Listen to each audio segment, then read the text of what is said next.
కూటమి ప్రభుత్వంలో రోడ్లు ఎలా ఉన్నాయి?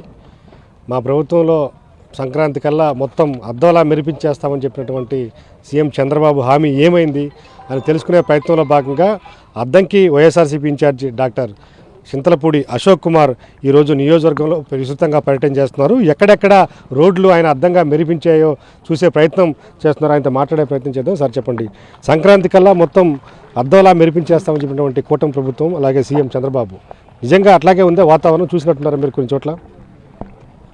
అద్దంకి ప్రజలందరి తరపున ముందుగా మీకు నమస్కారాలు తెలియజేసుకుంటున్నానండి. కూటమి ప్రభుత్వం అధికారంలోకి రాకముందు చాలా రకాల హామీలు ఇచ్చారు, చాలా రకాల అబద్ధపు ప్రచారాలు చేశారండి. కానీ వాటినేటిని నిలబెట్టుకోకపోగా ఈవెన్ అధికారంలోకి వచ్చిన తర్వాత కూడా సాక్షాత్తు రాష్ట్ర ముఖ్యమంత్రి గారే ఒక స్టేట్మెంట్ ఇచ్చారు. ఏమని? 2025 జనవరి కల్లా రాష్ట్రంలో ఉన్నటువంటి ప్రతి రోడ్లు గుంత లేకుండా ఉండాలి అనేది ఒక నినాదాన్ని చూశారు. 2025 సంక్రాంతి అయిపోతుంది, రేపు ఎల్లుంట్లో 2026 సంక్రాంతి కూడా వస్తుందండి. కానీ మీరు చూసుకున్నట్లయితే ముఖ్యంగా అద్దంకి నియోజకవర్గంలోని రోడ్ల పరిస్థితి ఏ విధంగా ఉందో ఇప్పుడు మీకు చూపిస్తున్నాను నేను. ఒక బైక్లో కానివ్వండి, అదేవిధంగా ఆటోల్లో కానివ్వండి, కారులో కానివ్వండి, బస్సులో కానివ్వండి, జనాలు ఈ రోడ్లో ప్రయాణించడానికి ఎంత ఇబ్బంది పడుతున్నారంటే ఎన్ని గుంతలు ఉన్నాయో ఒక్కసారి ఆలోచించండి. 4 రోజుల క్రితం నేను ఒక స్టేట్మెంట్ ఇవ్వడం జరిగింది. ఏంటంటే సంక్రాంతి హామీ గుంతల గాయాలు అనే ఈ కార్యక్రమం ద్వారా మా అద్దంకి నియోజకవర్గంలో ఏ విధంగా రోడ్ల పరిస్థితి ఉంది అనేది రాష్ట్ర వ్యాప్తంగా ప్రజలందరికీ తెలియజేయాలని ఒక నినాదాన్ని తీసుకొని ప్రజలందరికీ పిలుపునివ్వడం జరిగింది. డెఫినెట్గా నేను ఆల్రెడీ మీకు చెప్పినట్టు క్లాస్ పాలిటిక్స్ చేస్తానని మాత్రమే చెప్పానండి. క్లాస్ పాలిటిక్స్ అంటే ఏదో డబ్బులు ఇచ్చి ఓటర్లను కొనటము అదేని కాదండి. ప్రజలందరి తరపున వాళ్ళందరి తరపున నేను ముందు నిలబడి ప్రభుత్వాన్ని అధికారులని ప్రశ్నిస్తానని ఆ రోజు చెప్పాను, ఈరోజు చెబుతున్నాను. దానికి నిదర్శనమే మీరు ఎప్పుడైనా సరే ఒక చదువుకొని వాడిని లేదా ఒక మొరటోళ్ళని కనుక మనం ఏదైనా క్వశ్చన్ చేసినప్పుడు ఏంటంటే వాళ్ళ ఈగో హట్ అయ్యి ఎదురుదారికి తిరుగుతాడండి. కానీ ఒక చదువుకున్నోడిని ఎప్పుడైనా మనం ప్రశ్నించినప్పుడు ఏమవుతుందంటే డెఫినెట్గా వాళ్ళు ఏంటంటే వాళ్ళ ఈగో ఏ విధంగా తీసుకుంటారంటే అమ్మో మనల్ని ప్రశ్నిస్తున్నాడు, మనం ఎందుకు ఈ పని చేయకూడదు అనే తీసుకుంటారనే కోవలోనే మేము ఈ కార్యక్రమాన్ని చేపట్టడం జరిగింది. దానిలో భాగంగా మేము 4 రోజుల క్రితం ఈ కార్యక్రమానికి పిలుపునిచ్చినప్పుడు 10వ తారీఖున నిన్న హడావుడిగా అద్దంకి నియోజకవర్గంలో ఎన్ని రోడ్లకి శంకుస్థాపన చేశారో మీ అందరూ చూశారు. అదేవిధంగా ఈరోజు మేము చూపించబోయేటువంటి రోడ్లకు కూడా మీరు ఏ విధంగా అయితే శంకుస్థాపనలు చేయాలని అనుకుంటున్నారో వాటిని కూడా త్వరితగతిన వాటితో పాటు ఈ రోడ్లను కూడా ఫిల్ చేసి ప్రజలందరి తరపున మేము రిక్వెస్ట్ చేసేది ఏంటంటే డెఫినెట్గా ఈ రోడ్లు కనుక బాగుపడితే ప్రజలకి ఎంతో ఉపయోగపడుతుంది అనే భాగంగానే ఈ కార్యక్రమం అనేది చేయడం జరుగుతుంది. ఇప్పుడు ఏ ఊరికి వెళ్ళే రోడ్డు అండి? ఇది ఎట్లుందో ఒకసారి చూసే ప్రయత్నం చేద్దామా? ఇది కొమ్మాలపాడు నుంచి మామిళ్ళపల్లి కుందూర్తి వెళ్ళే రోడ్డు అండి. పరిటాల వారిపాలెం ఇటు నుంచే వెళ్ళాలి. మీరు ఒక్కసారి ఈ రోడ్లు చూడండి. మీరు ఈ రోడ్లు వెంట వెళ్ళే వాళ్ళనైతే ఆల్మోస్ట్ ఈ గుంతలు చూడండి.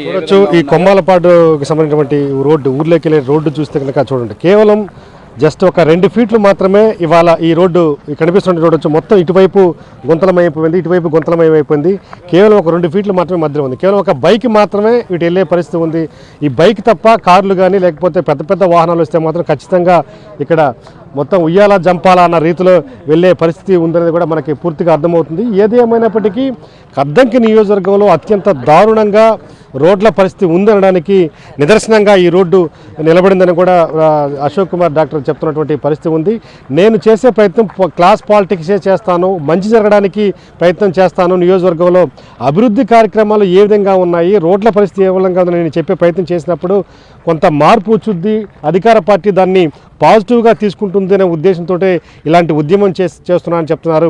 సంక్రాంతి వచ్చింది కానీ గుంతల గాయాలు అలాగే ఉన్నాయని చెప్పే ప్రయత్నం డాక్టర్ గారు చెప్తున్నట్టు మనకి అర్థమవుతుంది. కానీ నిన్న మీరు ఇచ్చినటువంటి స్టేట్మెంట్ ఇచ్చిన వెంటనే నిన్న R&B మినిస్టర్ కూడా మీ నియోజకవర్గానికి వచ్చినట్టున్నారు.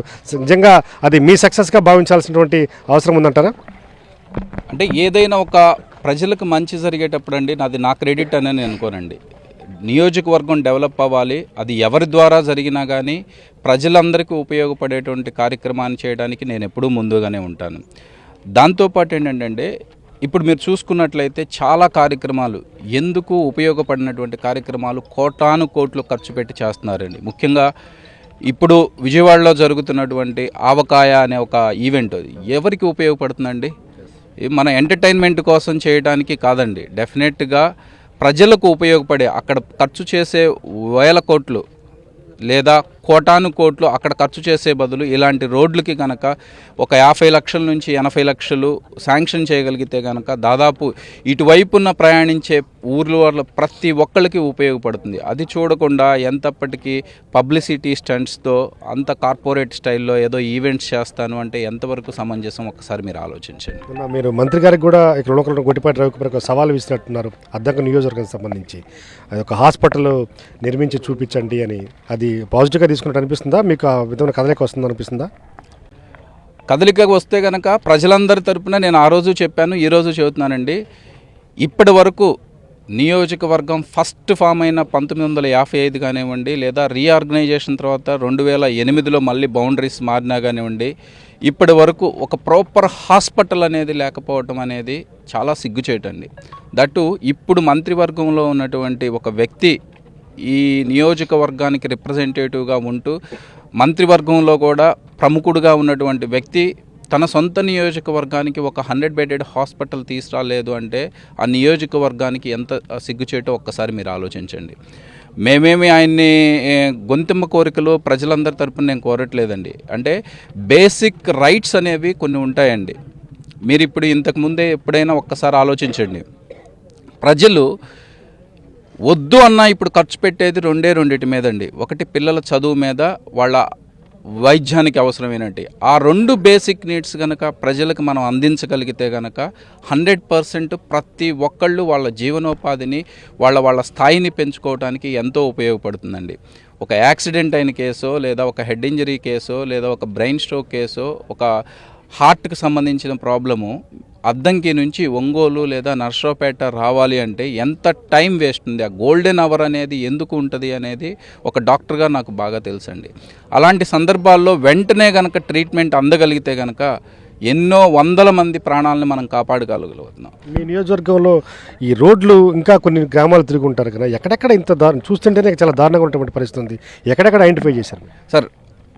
అద్దంకి నియోజకవర్గంలో 5 మండలాలు ఉన్నాయండి. 5 మండలాల్లో కొద్దో గొప్ప డీసెంట్గా ఉన్న రోడ్లు అంటే కొరిసిపాడు మండలంలో కొంచెం డీసెంట్గా ఉన్నాయి.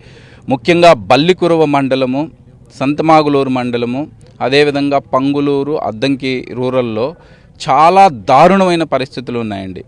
మీరు చూసుకున్నట్లయితే రాష్ట్రంలోనే కాదు దేశం మొత్తంలో కూడా గ్రానైట్ సంపద దాదాపు ఎక్కువగా ఉన్నటువంటి ప్రాంతం బల్లికురవ మండలం అండి. అక్కడి నుంచి దాదాపు రాష్ట్ర ఖజానాకి కొన్ని వేల కోట్లు సంవత్సరం ఆదాయం వస్తుంది. అలాంటి రోడ్లునే వదిలేసేసేసి, గాలికి వదిలేసేసి ఏదో ఊరిక తూతూ మంత్రంగా మట్టి ఫిల్ చేసేయటము ఎంతవరకు కరెక్టు? అంత ఆదాయం వస్తున్న దాన్ని మనం ప్రాపర్ రోడ్ సిస్టమ్ కనుక చూపించగలిగితే ఇంకా ఎంతో ఉపయోగపడి రాష్ట్ర ఖజానాకు కూడా ఎంతో మేలు జరుగుతుందని మేము అనుకుంటున్నాము. ప్రధానంగా ఇంకా ఎన్ని రోజులు ఈ రకంగా ఉద్యమం చేయాల్సి వచ్చే అవకాశం ఉంది? ఎందుకంటే నిన్న వచ్చినటువంటి R&B మినిస్టరు అన్ని చోట్ల కాదంటే 1-2 చోట్ల మాత్రం ఆ రోడ్లు శాంక్షన్ చేసినట్టుగా అనిపిస్తుంది. లేదండి, ఈ కార్యక్రమాన్ని మేము చేపట్టడానికి కారణం కూడా ఏంటంటే ఎదుటి వాళ్ళని విమర్శించడానికో వాళ్ళ మీద బురద చల్లటానికో కాదండి. ప్రజలకి ఉపయోగపడే కార్యక్రమాన్ని సోషల్ మీడియా ద్వారా, అదేవిధంగా మీడియా పూర్వకంగా కనుక అధికారుల దృష్టికి, ప్రభుత్వం దృష్టికి తీసుకొస్తే వాళ్ళకి ఏం జరుగుతుంది అని తెలుసుకోవడానికి ఆస్కారం ఉండి దాన్ని బాగు చేయడానికి ఆస్కారం ఉంటుందండి.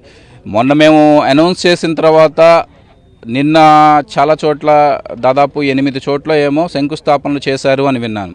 అదేవిధంగా మేము ఈరోజు ఇది చూపిస్తున్నాము. శంకుస్థాపన చేస్తే కనుక డెఫినెట్గా మేమందరం అప్రిషియేట్ చేస్తాము. వాళ్ళకి థ్యాంక్స్, ప్రజలందరి తరపున థ్యాంక్స్ చెప్పడానికి మేము ఎప్పుడూ సిద్ధంగా ఉంటామండి. ఫైనల్గా చెప్పండి, అద్దంకి నియోజకవర్గం సంబంధించి మీరు ఎలాంటి కార్యక్రమాలు తీసుకోబోతున్నారు భవిష్యత్తులో? ఎందుకంటే ప్రజల తరపున అపోజిషన్ ఉద్యమం కరెక్ట్గా ఉంటేనే న్యాయం జరుగుతుంది అనేది ఒక భావన ఉంది. ఎలాంటి ఉద్యమాలు తీసుకునే ఆలోచన ఉంది?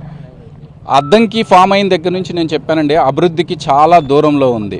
నేను ఈ కాన్స్టిట్యున్సీకి వచ్చిన రోజు దగ్గర నుంచి ఒకటే చెప్తున్నాను, విద్య, వైద్యం, ఉపాధి, మహిళా సాధికారికత, అదేవిధంగా ఉద్యోగాల రూపకల్పన, ఇవే ప్రిన్సిపల్ గోల్స్గా పెట్టుకొని రానున్న రోజుల్లో ప్రతి ఒక్కటి దాని మీద కాన్సన్ట్రేషన్ చేసుకుంటూ ఒక్కొక్క ఇష్యూని ప్రజల తరపున ప్రభుత్వం దృష్టికి తీసుకెళ్ళడానికి ట్రై చేస్తాం. Thank you sir. ఇది డాక్టర్ గారు చెప్తున్నటువంటి పరిస్థితి ఏంటంటే రోడ్లన్నీ కూడా అత్యంత అధ్వానంగా ఉన్నాయి. కేవలం ఈ నియోజకవర్గంలో కొరిసిపాడు మండలంలో మినహాయించుకుంటే అన్ని మండలాలు 4 మండలాల్లో చాలా దారుణంగా ఉన్న పరిస్థితి ఉంది. రోడ్డు మీద నడవాలంటేనే వాహనంతో వెళ్ళాలంటేనే ఎప్పుడు ఎక్కడ యాక్సిడెంట్ జరుగుతున్న ఒక ఆందోళన ప్రాంతవాసులందరినీ కూడా నిజంగా చాలా ఇబ్బంది పడుతున్న పరిస్థితి ఉంది.